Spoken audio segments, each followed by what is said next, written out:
All right. Get your mic situated. You feel weird? You talk behind the mic all the time, though. I know. No, All right. this is cool. I'm ready. I hope we end up with some bloopers, so you can't just blooper me. We can blooper you, too. Well, this is different because I'm always behind the camera. I know. And you're in front of the camera. I know. All right, you guys. I'm Amy Vander, Linden, owner at Moment of Truth Healing Space, pelvic physical therapist. You guys get to hear from me all the time. And today I'm so excited. I've been bugging him for a long time. Allow me to introduce you, although he's on social media all the time, but not here behind the camera. Angel. Angel Martinez. Yes, Social Connections. He has been doing all of my video content, YouTube and all those videos since December of 22. Dang. Holy moly. Like over 2.5 years. Yeah, we've been working together. 3 years. Okay. We're going on 3 years. Yep, all right. coming up, our anniversary. Yes. And so Angel has heard me talk and has helped me brainstorm and craft my message. And he often makes me cry. And you guys don't see that part because it happens off camera and then we film. But he is constantly bringing out the best in me and getting me to dig deeper. And now it's my turn. And actually, I can't say I'm going to dig back because we are very mutually invested in this topic. And we talk about it off camera all the time. And so I was like, we got to get on camera. And talk about some real life stuff. Real life stuff. And so Angel does not have a medical background. This is not scientific data. This is relationships. This is marriages. This is sexuality. I have been with my husband, Steven, for 29 years, married 25. You've been with Narita 14 years and married 9 years. Yeah. So I might have missed it by a year or so. Oh, jeez. She's going to see but this, dude. I'm close. I'm pretty sure 14 years and then married 9 years. Okay. I'm pretty sure. They have 2 children. We have 2 children. And so I say all that because we are both in happy almost all the time, committed relationships, and it is hard freaking work. And we wanted to talk about some of that reality. I'm constantly bringing up, I've learned a lot from my male clients, so I try to bring up male things, but of course I'm not a male and I don't have that lens, that perspective. And so Angel does. And so we wanted to get into some of the relationship stuff, the stuff that is hard work. And it's not only is it behind the scenes of in our homes and behind closed doors, but even the bedroom stuff's really behind all of the closed doors. And just start some conversations. We hope to bring our spouses into them at some point if we can convince them that that's going to be a thing. We'll see. But sharing. I think it will. I think so. I think it's necessary. We'll crack them eventually. Yeah. So peer pressure, guys, message them. Any of you that know us in real life. Yeah. So I think we just want to start with kind of the beginning, right? I mean, even as we brainstorm this conversation and we're like, where should we start? Again, Steve and I have been together 29 years. And when I think back to the absolute best of my ability to even any first sexual encounters, I think I'm very middle of the road stereotypes of no specific childhood trauma. I mean, we all have things, so we're going to get into that more later, but like no pain, no really horrible menstrual cycles, no significant backstory that interfered with my sexual health out of the gate. Unfortunately, I didn't wait until marriage, but never had any issues connecting, being interested, libido, any of those phrases you want to put to it. And I was really thinking back, and no effort or issues. I don't remember having to force conversations with Steven or have issues around who wanted it more, any of those things until after kids. Yeah, same here too. I think that everything kind of just started to even just recently after having kids, it was beginning to become a issue or a problem where it was happening less and less frequent. But I think that is something that we talk about all the time, is that like men have to be understanding for women and what they go through with, for the men or for the male partner, it feels like they're withdrawing from the relationship and really they're just having to tend and nurture the kids that are, babies. you know, and so that to the male partner, it feels like we're being abandoned, and which is funny because I think that was something for me personally, was like this abandonment wound. And I think a lot of men probably have or share or resonate with some sort of like abandonment issue or trauma that I think becomes triggered again when that time comes in the relationship or in the marriage where you have kids and then the wife is abandoning you. You know, it feels like that. Yeah. But I think that like there needs to be this like still more education and awareness from both sides. I think a lot of it has to happen on the man side in order to find like that harmony in the relationship where the intimacy starts to flourish again, and not just the intimacy, but then sex even further, you know? Yeah. And so Angel and I were like, this could go in a million directions, right? There's so many layers. There's the communication piece. Yeah. There's the connection piece. Yeah. There's the we were talking about the having kids, right? And so let's just again assume that there wasn't any significant history of trauma. There wasn't any significant pain or damage or anything out of the ordinary with childbirth. Just everything went very typically. Everything healed well, no major tears.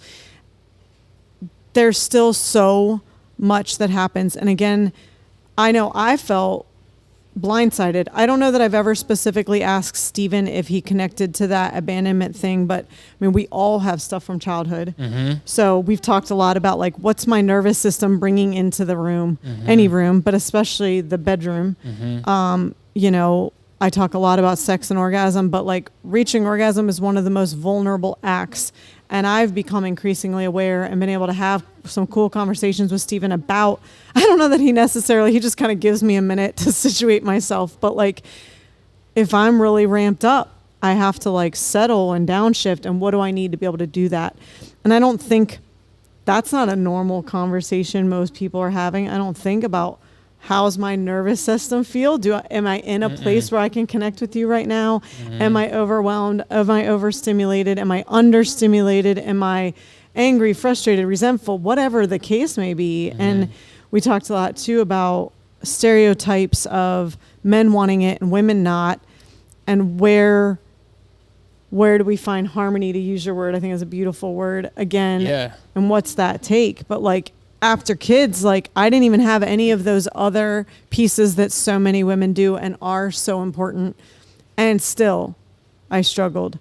And we want to blame hormones after the kids are born, and we want to blame lack of sleep, both of which are very valid things and both of which have a heavy impact on the nervous system. I think that those things have to be considered and taken into account. On definitely again on the male's perspective, which I think like it's so easy to just look past all those things and look at those things as excuses and not have like the compassion to understand that those are real things that impact the relationship and the desire for sex. I think the desire on both sides, the desire, obviously, I think the most typical scenario, like we talked about, the most typical scenario is the man wants sex more than the female partner, and so desire is high from the man, and then desire is low from the female, and so like what are the things that are contributing to that? I think like we were saying, I think with the man, the high desire for sex, there is, I would say that there is validity to that. There is like this strong, almost need for sex from the male's part. You know, I think that is important, and every man will beyond like the pleasure of it, like.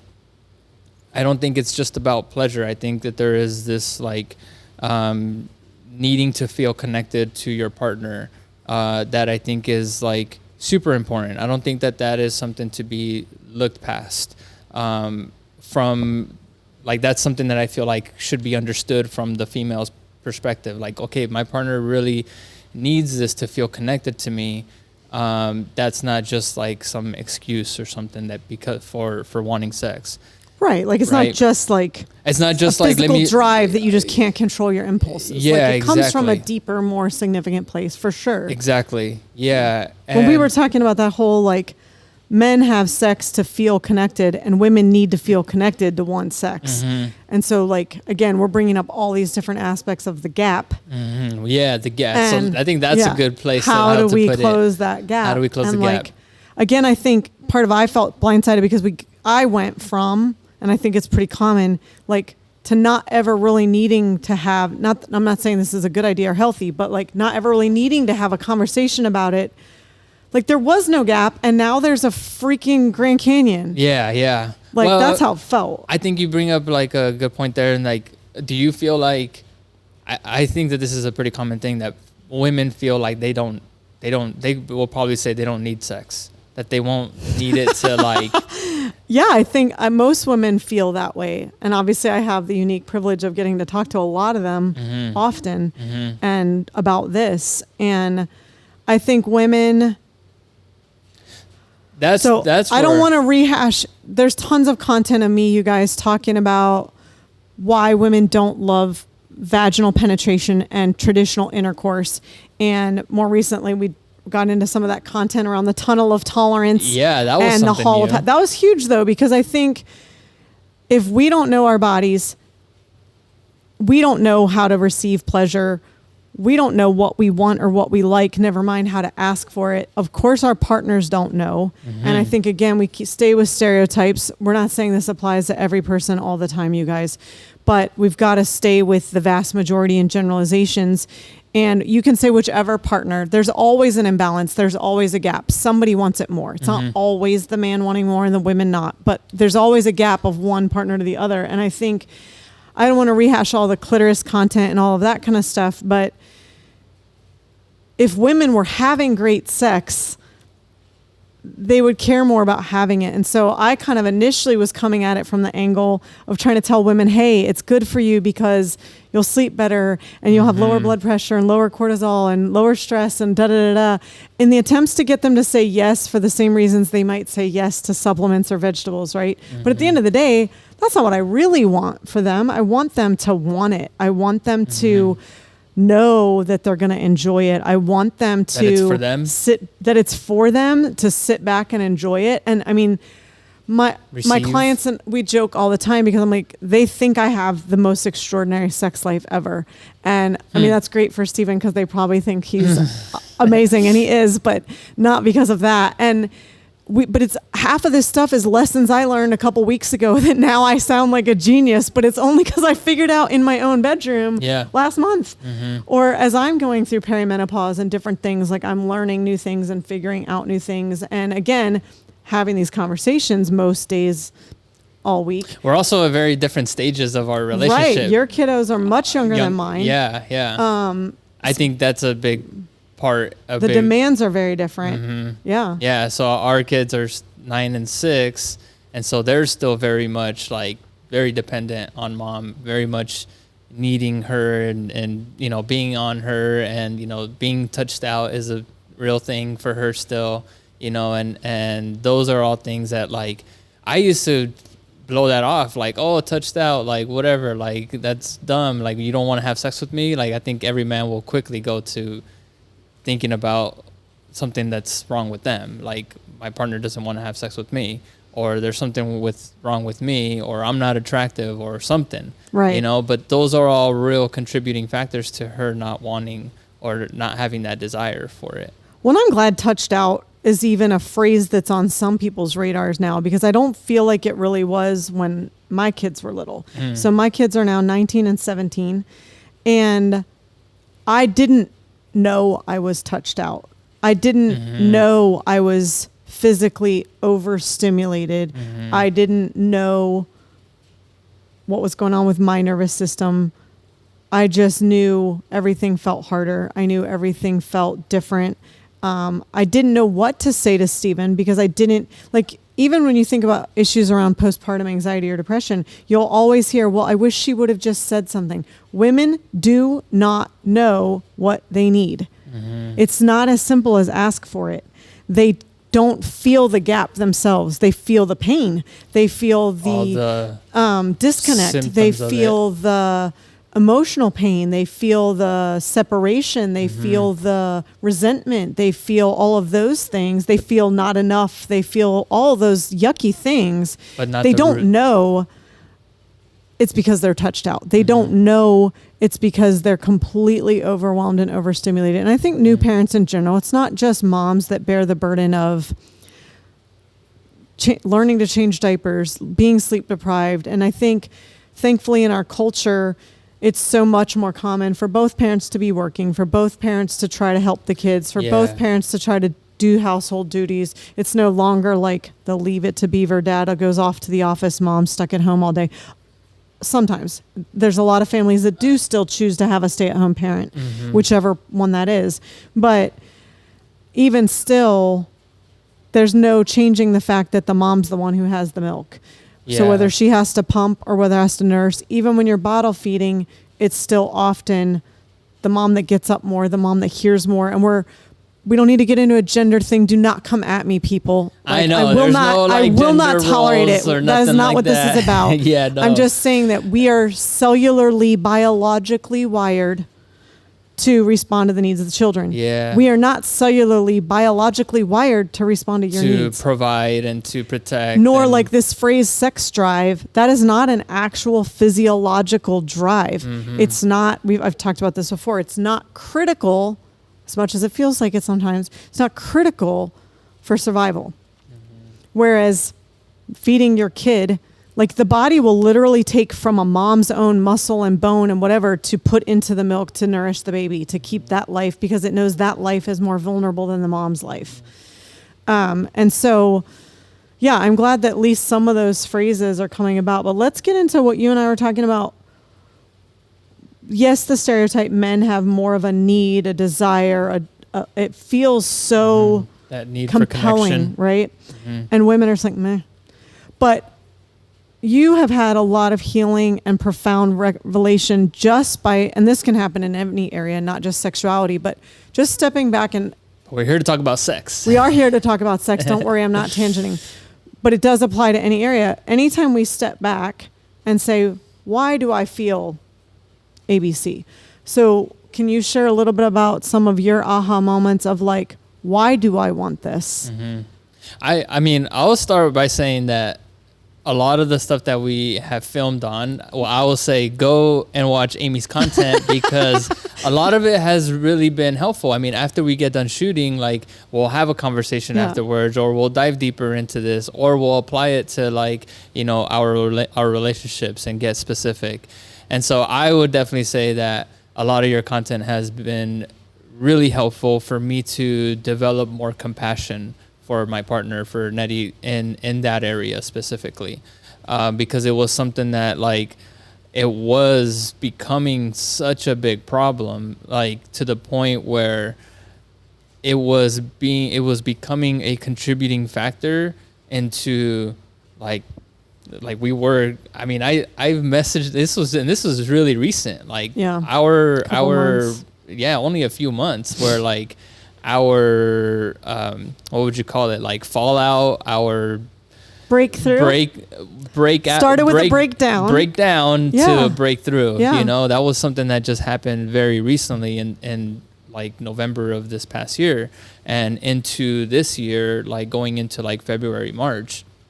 And I messaged you like, hey, can you watch this video? Because remember I sent you that message of that woman on YouTube of talking about like sexless marriages and why they're dangerous or why they're not good or whatever. And so definitely watch your content. The one thing that I feel like recently was a huge kind of profound realization was, like you said, the tunnel of tolerance and that not being something that is like pleasurable for your partner. I think that's on both sides, right? Like the female not understanding that like this isn't pleasurable, but this is what I have to deal with. This is what I have to like tolerate, because this is what sex is. And for the man, this is like, well, this is how it's done, and like you don't know anything better to do. Yeah. And so there is so much information out there on more pleasurable sex, on how to have more pleasurable sex, and it's not like this forceful penetration or whatever, you know. Right. And so I think that's a big one. And number two, or another thing I think, is like the desire. So I'll speak on the man's perspective of it, because I think that for the man, the desire is always high, and I feel like what helped me was, so I learned about semen retention, and it took me in that direction of like trying to figure this out, because again, it was becoming such a big problem for me that like, all right, this is just not going to work out. Like, my partner doesn't want to have sex with me. Clearly she's not attracted to me. Clearly we're not meant for each other. Like, I started going into that type of like rabbit hole or like dark hole, and blaming myself, and then coming to the conclusion that we're just not meant for each other anymore. Can we stay there for a second? Because I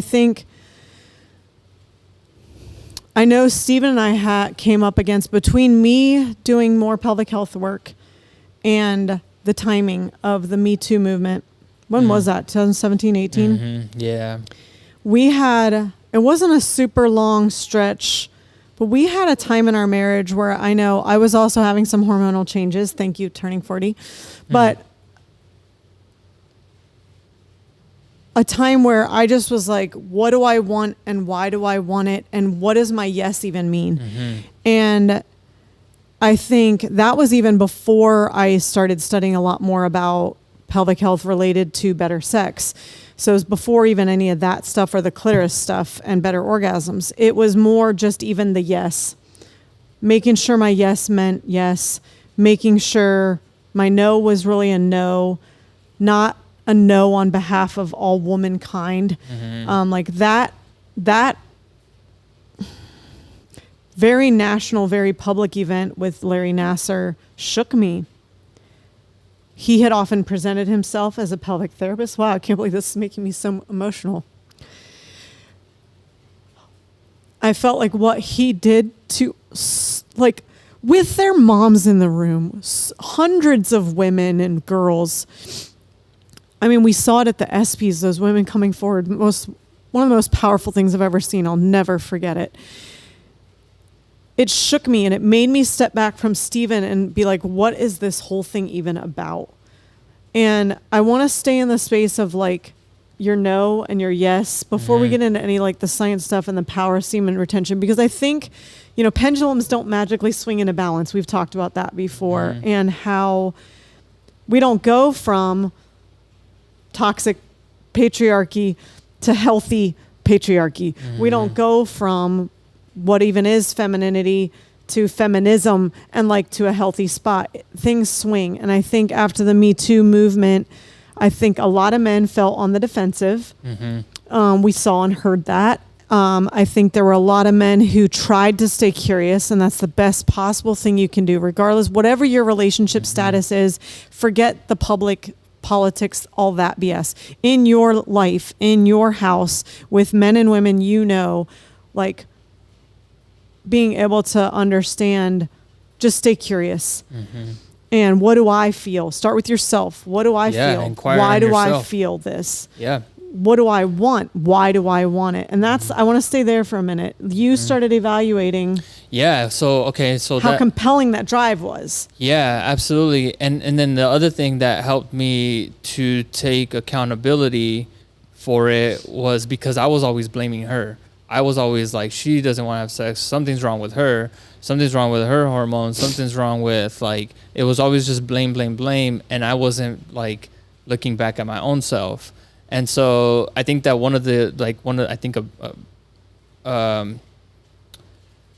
a very strong, like,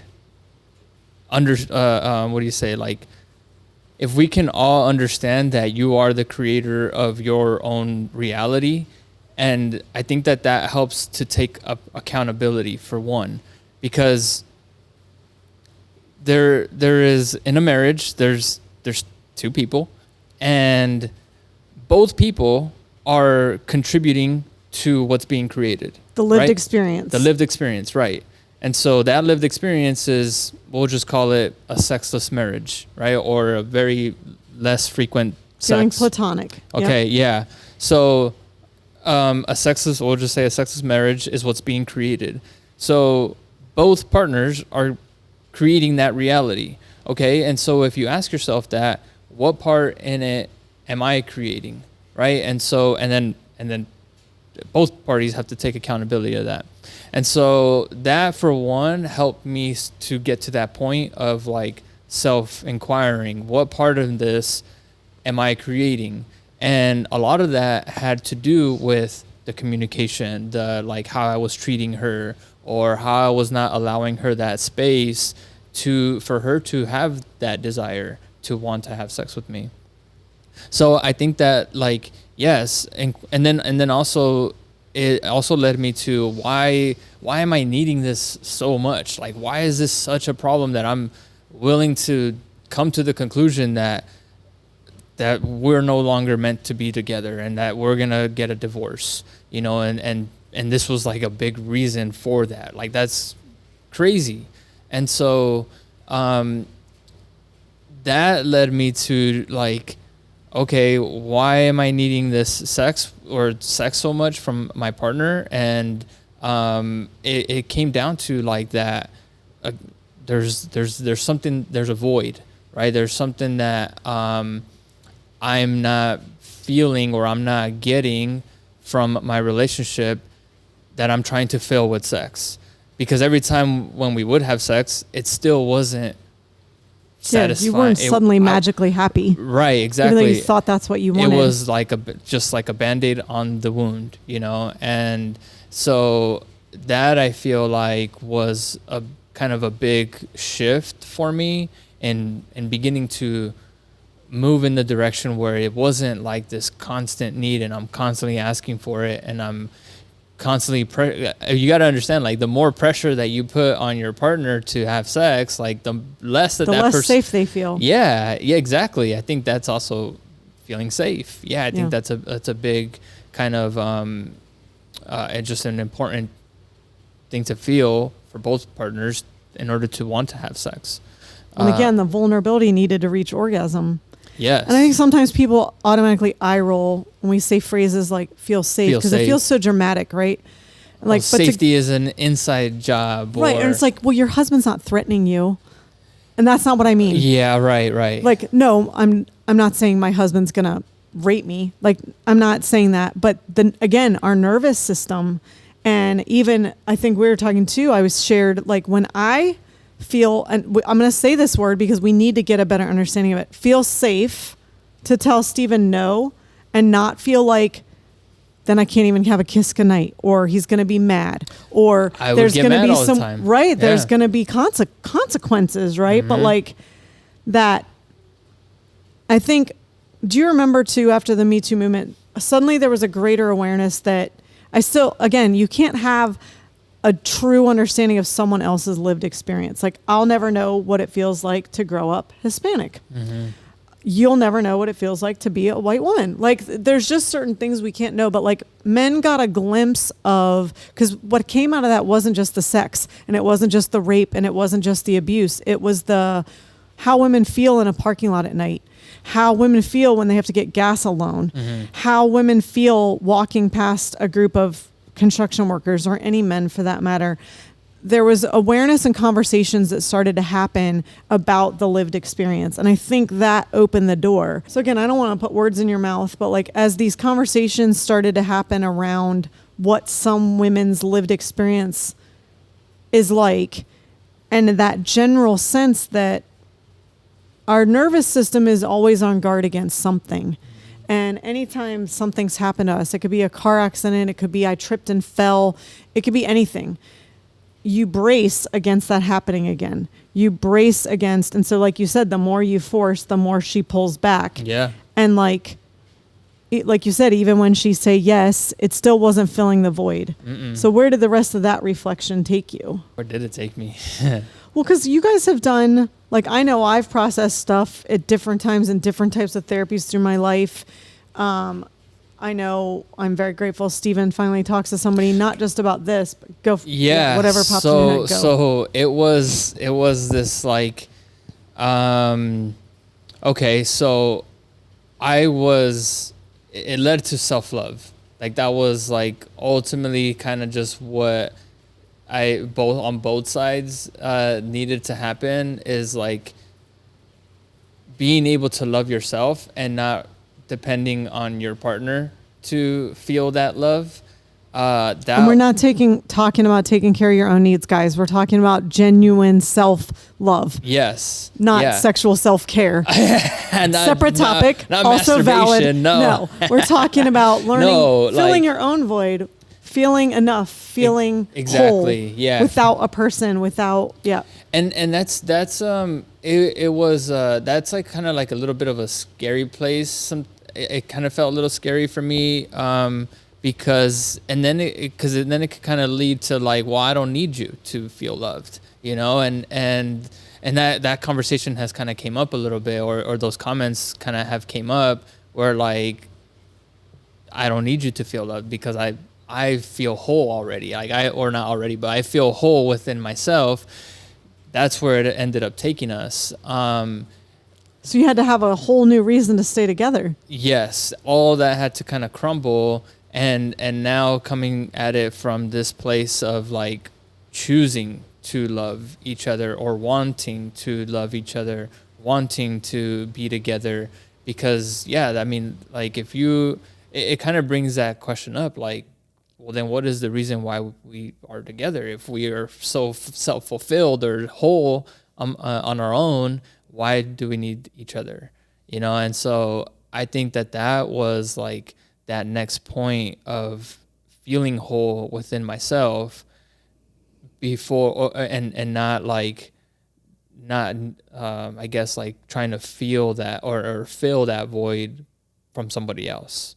You know, I think that was like a big kind of profound moment for both of us. I feel like what were some of the reasons you guys decided to choose each other again?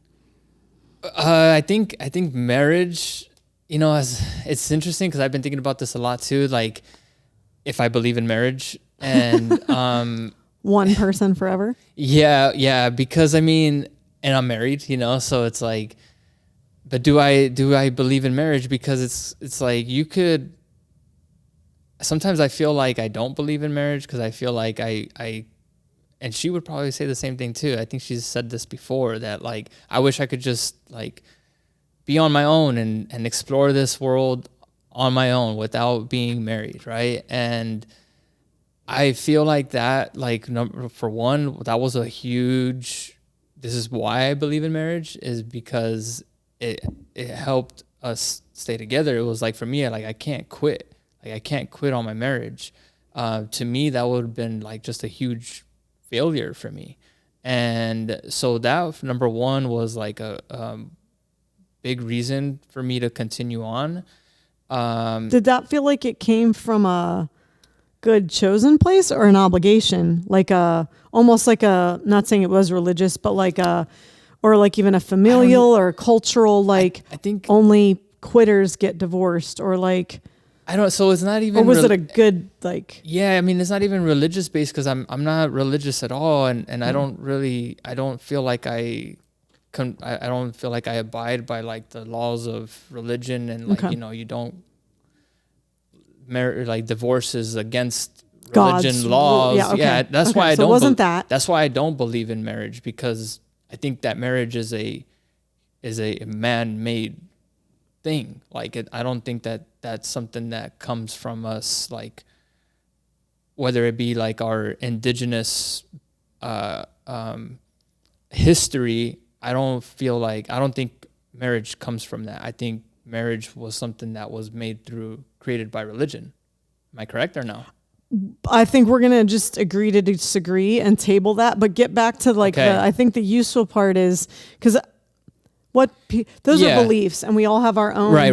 lens that we see through and why we believe what we believe. But I think the part that's universal is needing to heal and feel whole. And then if you choose a partner for life, whatever, if you choose marriage or even just people that are in a committed relationship without the ceremony, there's a reason you choose it. Yeah. And you have to keep choosing it. I think any married or together committed couple would tell you that is not a one-time decision. That's an almost daily decision, because you automatically have to factor in someone's needs and wants and desires and goals and dreams and character beside your own. And that's hard.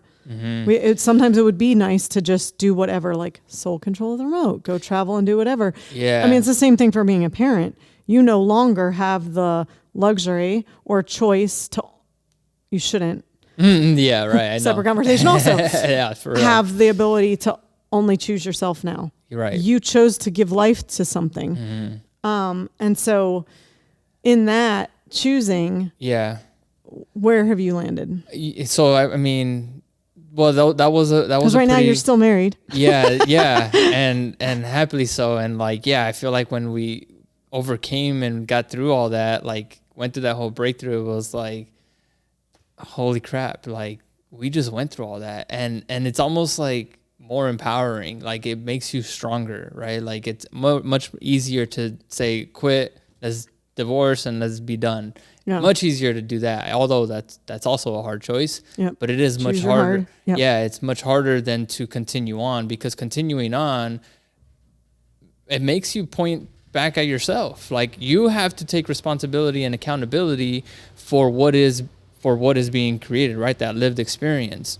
And for most people, they don't want to do that. They don't want to say that, oh, something it's me that is like forcing sex or whatever. Like it's so hard to kill the ego. Like for the ego to completely dissolve and take accountability and ownership for what is being created.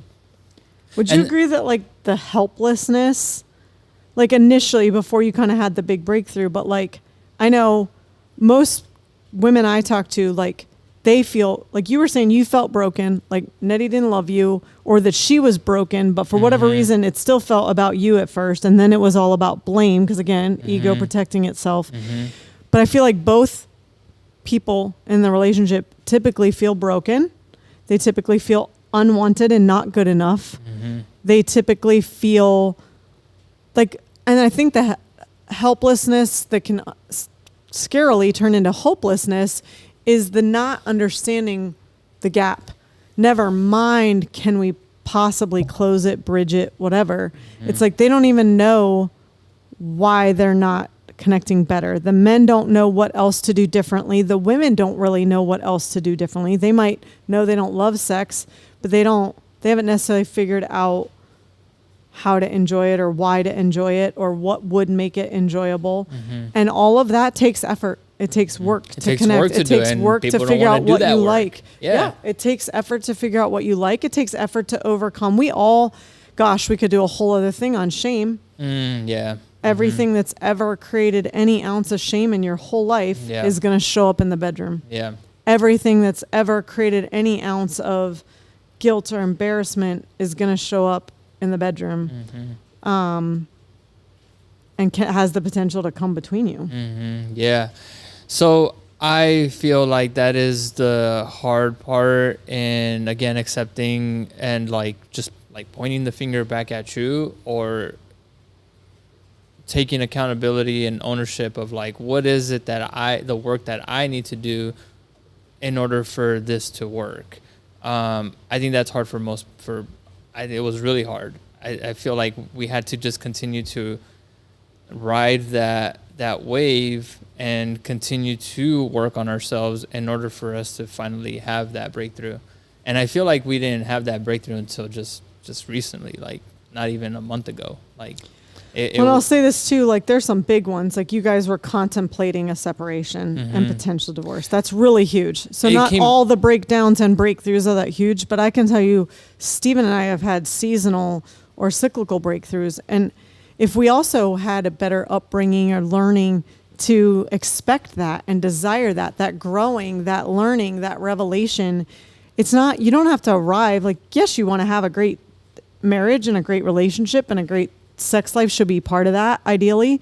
But there's always going to be more and new stuff. And as you guys can tell, we're touching the tip of the iceberg here. All the puns intended. So many layers. Make all the puns you want. I think there's so many layers to like having a positive, I don't want to say successful relationship or marriage. I don't even know if there's such thing as a successful marriage. Healthy, loving. Healthy, loving. People, both all the way around. Mostly feeling fulfilled most of the time. Yeah, exactly. I mean, Steve and I definitely, it ebbs and flows, right? And understanding those cycles, but there have definitely been moments in the past, even month, last week, where we're having some of the best sex of our lives. And it's going to be different. And I had another client, she and her husband are in their 60s, and they still want to have satisfying relationships and sexual engagements. And she's like, it's different, but it can still be amazing. Mm-hmm. And just navigating those changes and ebbs and flows together. Mm-hmm. Yeah. I really hope we can rope Nettie and Steven in. I think we will. It's so important because there's so many pieces to it that, like, at least in order to have like a whole well-rounded like understanding of sex and what makes it, what like the how sex plays a big role in the relationship, like, and there needs to be both inputs. Yeah. I think almost to any extent there's trauma involved in that starts to come up. I think that I would assume having kids is where it starts, because like you said, like before kids, I don't remember having any problem with this. I don't remember having such a strong like need for it where it became a problem. I will say one upside of having trauma or earlier problems, I've had clients who right out of the gate in puberty have significant pelvic pain, some medical issues, unfortunately sometimes medical trauma, pain inserting a tampon, issues that force them to deal with this, or they get married and they're barely in their early 20s and there's issues. And the only good news about that is it forces them to deal with it so much earlier than you or I ran into after kids. And so I was already 9 years into our relationship, 5 married, when stuff started being a conflict. That's weird. That's unnerving. As opposed to had we run into it dating, or had we run into it earlier for whatever reason. Again, I wouldn't wish trauma or pelvic pain on anyone, but I've seen the upside of many of my clients having much healthier marriages before kids, much healthier conversations, much more thorough conversations. Instead of we were coasting, cruising, living the dream, we thought. And then bam. Yeah, we were having sex. It just blew up. Yeah, I feel like we were having sex, like just a lot. Plenty. Like you didn't even have to think about it. And also, like, again, not even worrying about it at all. Like now it became such a big worry that I would never get it, or that I would never have sex, because I'm being denied almost every time, and I'm being denied or rejected every single time because I'm most likely pushing so much. I think that's most men, that they're just constantly pushing it, and that's why they're getting the rejection. Sometimes spoken, sometimes unspoken expectations. Unmet expectations will and those unmet annihilate expectations are not sex. I think they're just deeper stuff that are unmet, and now it's like the sex is kind of like the leaf on the tree that is like, that is like, never mind all the roots. Exactly. We're going to get there, guys. A lot of conversations. Tip of the iceberg. Sounds good. All right. Sounds good. We'll keep talking about it. Going. We'll keep going and dive deeper.